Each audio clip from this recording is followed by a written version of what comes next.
My mother abandoned us for money when I was 13. 10 years later, she came back begging for help. But when she refused to pay even utilities and defamed me to the entire town, I sued her, and the judge left her speechless. I'm 26 years old. I run the art supply business that used to be my dad's, and I need to tell this story because my mom just walked out of my life again after trying to completely destroy it. And honestly, I don't know if I did the right thing.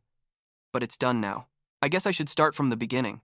When I was 13 and my mom, Vanessa, decided she didn't want to be with us anymore. I don't remember exactly what day it was. I think it was summer because it was hot and I was wearing shorts. But what I do remember perfectly is coming home from school and finding my dad, Stephen, sitting at the dining room table with his head in his hands. My mom was a personal trainer, one of those people who's always obsessed with the gym and looking perfect all the time, and apparently she met this guy named Ryan at the gym where she worked. Ryan had money, a lot of money apparently, and my mom basically decided that our life wasn't enough for her. Just like that. She left with him, and never looked back, like literally disappeared from our lives as if we had never existed. My dad was devastated, completely devastated. He had a small art supply shop in town, nothing fancy, but it was our livelihood, and after Mom left, things got really difficult financially. She didn't leave anything. She took half of their savings when she left, and we were left trying to keep the shop afloat while paying the mortgage on the house and all the bills. I remember my dad started working longer shifts. Sometimes he'd open the shop at 7 in the morning and wouldn't close until 9 at night. And I'd help him after school, organizing inventory and helping customers when he had to go to the bathroom or grab something to eat real quick. We went on like that for about 5 years. 5 years of barely surviving, and I got used to the idea that it was basically just Dad and me against the world. We never heard anything from Mom in all that time. Not a call, not a letter, nothing. It was like she had died, but worse because we knew she was out there somewhere, just choosing not to be part of our lives. I had a lot of resentment, I'm not going to lie, but I also learned to move forward because what else could I do? Then when I was 18, right before starting college, something unexpected happened. Uncle Gerald, my dad's brother, died. We were never very close with him. He lived in another state and we only saw him at Christmas sometimes. But it turns out he left us money in his will. $150,000. When my dad got that news, he started crying. Literally cried in the middle of the living room because finally, after years of struggling, we had some breathing room.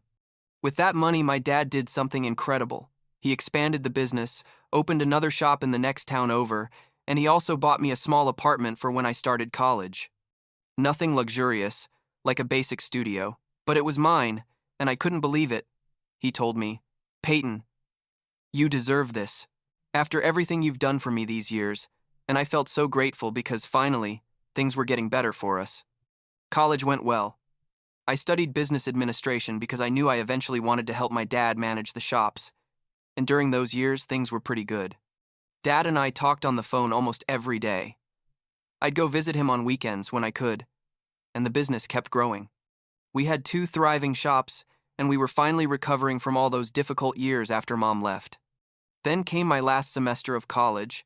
I was 22 and about to graduate, and my dad called me one day and said he needed to talk to me. I went to the house that weekend, and when I got there, I saw he looked different, thinner, more tired. I sat down with him at the same table where he had told me Mom had left 9 years earlier, and he told me he had cancer, pancreatic cancer, stage 4. The doctors gave him maybe 6 months, a year if he was lucky. I don't know how to explain what it feels like to hear that. It's like someone rips the floor out from under your feet and you're falling, but you never hit the ground. You just keep falling and falling. My dad was literally all I had, the only family I had left that I really cared about, and now they were telling me I was going to lose him too. I tried to be strong for him, tried not to cry in front of him, but as soon as I got back to my apartment that night, I completely broke down. The next few months were a nightmare. I finished my last semester of college while trying to spend every free moment with my dad, helping him with chemo, with doctor's appointments, with everything. The cancer progressed fast, faster than the doctors thought. My graduation was in May, and Dad died in April, 3 weeks before. He didn't even get to see me graduate, which was something we had been planning together since I started college. The funeral was small, just some friends from town and a few regular customers from the shops. Mom didn't show up, obviously, and I didn't even know where she was to let her know, even if I had wanted to. After the funeral, my dad's lawyer told me he had left me everything, both shops, the house, the apartment where I was living, everything. At 22 years old, I became the owner of a business I barely knew how to run. But I had no choice. I had to make it work because it was the last thing I had left of my dad. About a year passed after Dad died, a year of learning to manage the shops on my own, hiring employees, dealing with suppliers, basically growing up really fast because life didn't give me a choice. Things were going well. I mean, not excellent, but stable. And I was starting to feel like maybe I could do this. Maybe I could keep my dad's legacy alive. And then, out of nowhere, my mom reappeared. She called me one day, after 10 years of absolutely nothing, and told me she needed to talk to me. We agreed to meet at a coffee shop in town, and when I got there, I almost didn't recognize her. She still looked good, like she still had that personal trainer obsessed with the gym look. But she looked older, more tired. And she wasn't alone.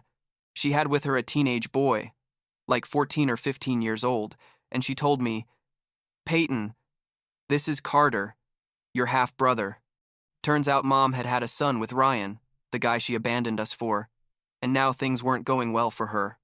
She didn't give me all the details, but basically Ryan had left her, or she had left him, I'm not sure, and now she was struggling financially and needed a place to stay. She asked me if she and Carter could stay in my apartment temporarily, just until she could get established again. I should have said no.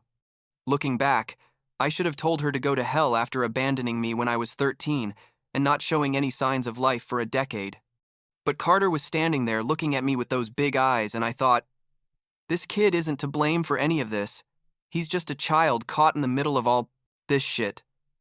So I said yes, they could stay in the apartment, but with one condition, that they pay the utilities. No rent, because the apartment was already paid off, just electricity, water, gas, things like that. It seemed fair to me. At first, everything seemed to be fine. Mom got a job at a local gym, Carter started going to school in town, and I'd see them occasionally but kept my distance, because honestly I didn't know how to feel about the whole situation. Part of me wanted to be angry, another part felt guilty for not being more excited to have her back, and another part was just confused by everything. About 3 months passed, and I started noticing that the apartment bills weren't getting paid. I got a notice about electricity being cut off, and I called Mom to ask her what was going on. She told me things were difficult, that the job at the gym didn't pay as much as she expected, that Carter needed things for school. Basically a bunch of excuses. I told her that was the only agreement we had, pay the utilities or they'd have to leave, and she promised me she'd work it out. But she didn't work it out. I kept getting notices for unpaid bills, and when I tried to talk to her, she'd avoid me or give me more excuses. Then she started doing something worse. She started calling extended family, old friends of Dad's, people in town, telling them I was a horrible son who was throwing her out on the street along with my younger brother. I started getting calls and messages from people asking me how I could be so cruel, how I could kick out my own mother when she was going through hard times. Nobody wanted to hear my side of the story. Nobody wanted to know that she had abandoned Dad and me, that Dad had died without her being there, that the only agreement we had was that she pay basic utilities and she couldn't even do that. The whole town suddenly thought I was the villain, and she was the poor single mother, struggling to get by. I tried to be patient, tried to give her more chances. But after 6 months of broken promises and her continuing to manipulate people against me, I knew I had to do something. I consulted with a lawyer, Mr. Sullivan, an older guy who had known my dad, and he told me I had every legal right to ask them to leave. He helped me prepare a formal eviction notice, and I delivered it to Mom personally. You should have seen her face when I gave her the paper. First she went pale, then she started screaming, saying, how could I do this to her, that I was her son, that Dad would be disappointed in me. That last part hurt. I'm not gonna lie, because the truth is, I didn't know what Dad would think about all this. But I also knew that Dad had taught me not to let people walk all over me, and that was exactly what Mom was doing. Mom decided to fight the eviction. She hired a cheap lawyer and started spreading more lies, telling everyone that I was kicking her out of pure spite, that I wanted revenge for what happened when I was a kid, that I was being vindictive and cruel. The situation got so bad that I started receiving hate messages on social media. People I didn't even know were calling me a monster and telling me I should be ashamed. The court hearing was like 2 months ago. Mom showed up with a whole act prepared, crying, saying she had nowhere to go, that her younger son was going to end up on the street because of me. Her lawyer tried to argue that the eviction was unfair because I hadn't given her enough time to find another place, even though 6 months had passed and she hadn't made any effort to look for another apartment or pay what she owed. Mr. Sullivan presented all the unpaid bill notices, copies of all the messages where I had asked her to comply with the agreement, evidence that the apartment was legally mine and that she was living there out of my generosity, not because of any legal right. He also mentioned that Mom had abandoned us when I was a minor and that 10 years had passed, without contact, which didn't make her look very good as a concerned mother. The judge listened to everything, looked at my mom with that face judges make when they know someone is lying, and ruled in my favor. He gave her 2 weeks to vacate the apartment, no more extensions, no more excuses. When the judge gave his verdict, Mom started crying harder, like dramatic sobs. But I just felt empty. I didn't feel victory or satisfaction, just exhaustion. The 2 weeks passed and Mom finally left the apartment. I don't know where she went. I think she managed to stay with a friend or something. Carter sent me a message before leaving, saying he understood why I had done what I did and that he didn't hold it against me, which was the only good thing that came out of this whole situation because the kid didn't deserve to be in the middle of all this drama.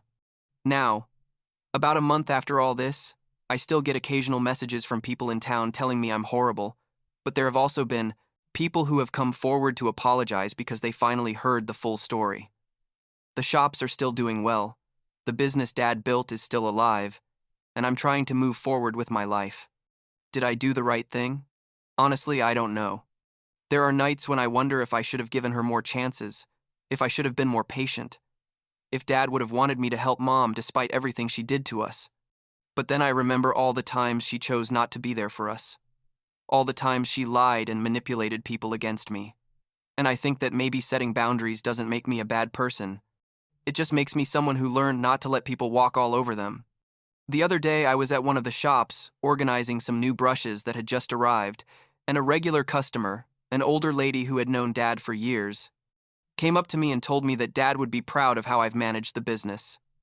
She told me he always knew I was strong, that I could handle whatever life threw at me. I don't know if she was right, but I want to believe she was. I want to believe I did the best I could with an impossible situation, and that has to be enough.